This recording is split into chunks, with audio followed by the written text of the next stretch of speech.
Good day, ma'am. Good day, classmates. For today's video, we're going to know the different behaviors of the graph using the leading coefficient test. So this topic is for grade 10. Since we're going to identify the different behavior of the graph using the leading coefficient test, we must know first what is leading coefficient test. So what is leading coefficient test? It is used to determine the end behavior of a polynomial function. Maybe you're wondering why we are talking about leading coefficient test, where in fact it is used to determine only the end behavior. It's not the graph. But to tell you, for your information, the end behavior will be our guide in determining the possible graph of that equation. In our previous video, we have talked about the leading coefficient term. So we have a short recap. In determining the leading coefficient term, we must arrange the polynomial equation into its standard form. So this is the standard form of a polynomial equation. So we have an example here. F of x is equal to 4x cubed plus 3x squared minus 10. So since it is already written in standard form, so the first term will be the leading term. And in the leading term, it is composed of the leading coefficient, which is the 4, and the leading exponent, which is 3.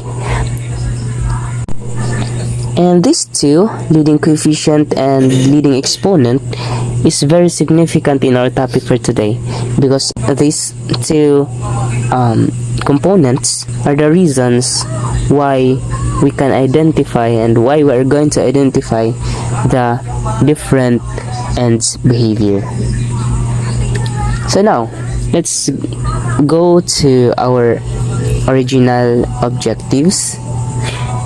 Our objectives is to determine the ends behavior of a polynomial function and its possible graph. So I have graphs here, I have tables here, and these are the different ends behavior and different possible graphs in every ends behavior. So as you can see, we have a degree here, which is the exponent. Also, we have the leading coefficient, which is found in the leading term. Once you determine the leading coefficient and its degree, you can easily identify its ends behavior, which will lead you to its possible graph. So our topic for today is not that difficult or hard to understand. It is as easy as eating pancit canton.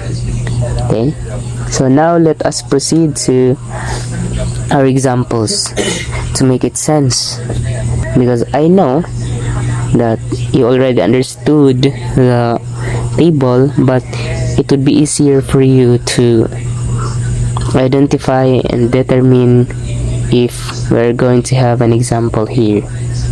Okay, so we have f of x is equal to 2x cubed minus 7x squared minus 7x plus 12.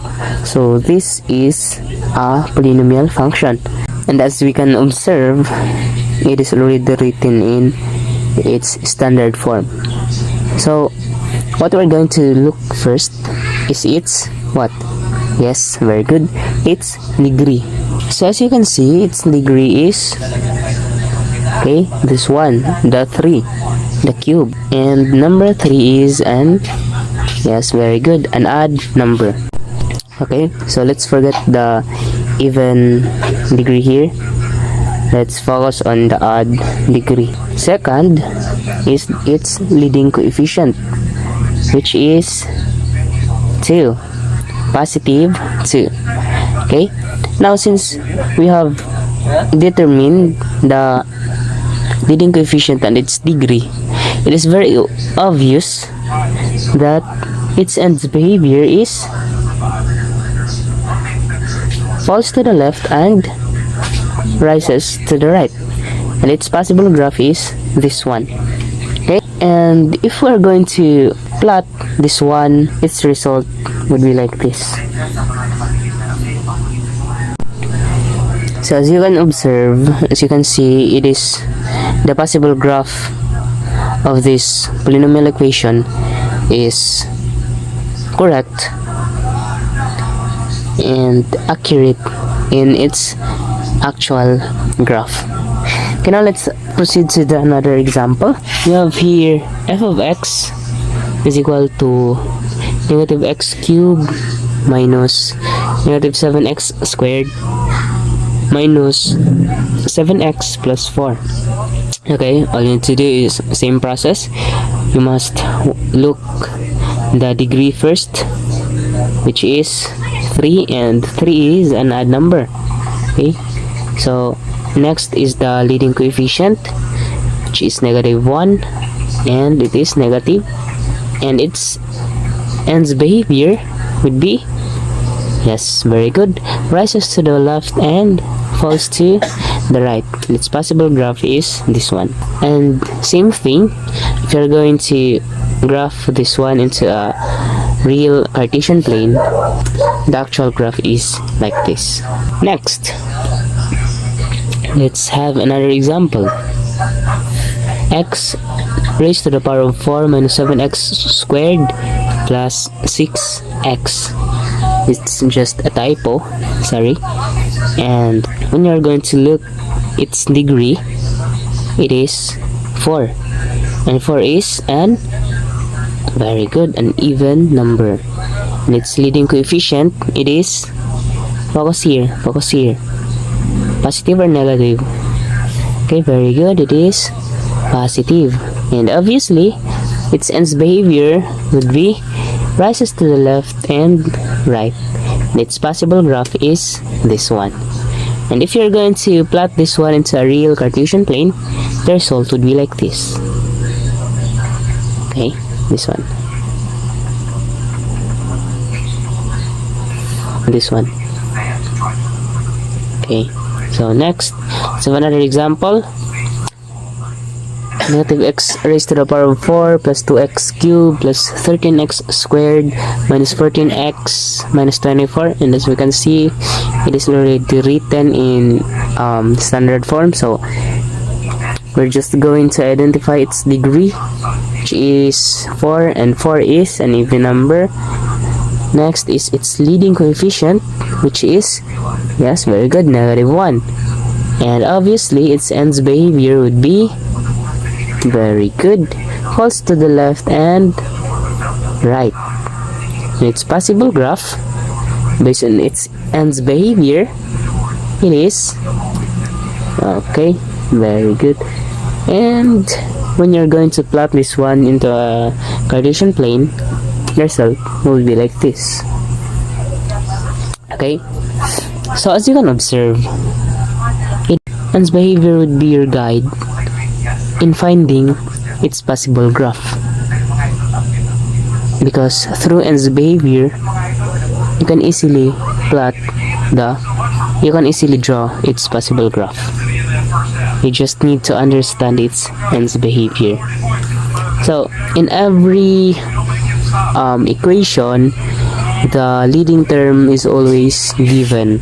Okay, the leading term is always given, and all you need to do is to arrange it into its standard form, and there you can see and you can determine easily the leading term, which has the components of, which is composed with the components of the leading coefficient and the leading exponent, or the leading degree. Okay, so any questions? Now let's have a quiz. Okay, let's have a quiz. Okay, so let's have a quiz. Okay, number 1, f of x is equal to x cubed plus 5x squared plus 3x minus 3. And I put this table for you as your guide. Now let's have number 2. The number 2 is f of x is equal to x raised to the power of 4 plus 2x cubed minus 3x squared minus 4x minus 3. And number 3, we have f of x is equal to negative 2x raised to the power of 4 minus 3x cubed plus 3x squared plus 2x plus 1. Okay. Meanwhile, So now, let us going to check if you got the right answer. The degree of number 1 is very good, an odd number. Leading coefficient, very good, positive. Falls to the left and right, falls to the left and rises to the right, and its possible graph is okay, very good. Now let's have number 2. Its degree is even, leading coefficient is positive, and its behavior is this one. Its possible graph is, wow, very good, you got it right. How about this one? Its degree is even, negative, falls to the left and right, and its possible graph is very good. Maybe you're wondering, students, what is the usage of this graphing in our daily lives? Actually, it is not really useful in our daily lives, but it is useful for you when you are going to take the program, the engineering, the economics, the medicine, and computer science, even data analyst, because it is a powerful tool that has wide-ranging applications in many fields. By understanding how these functions work and how to graph them, we can gain a better understanding of the world around us. Also, learning about polynomial function and their graphs equips you as a student with valuable skills that enhance your understanding about mathematics, and it is a way also to prepare you for further studies, just what I've talked and told you earlier. And also, it would be a great opportunity for you because you have a learning about this graphing. Okay class, I hope you learned something today, and don't forget to like, comment, and subscribe. Thank you.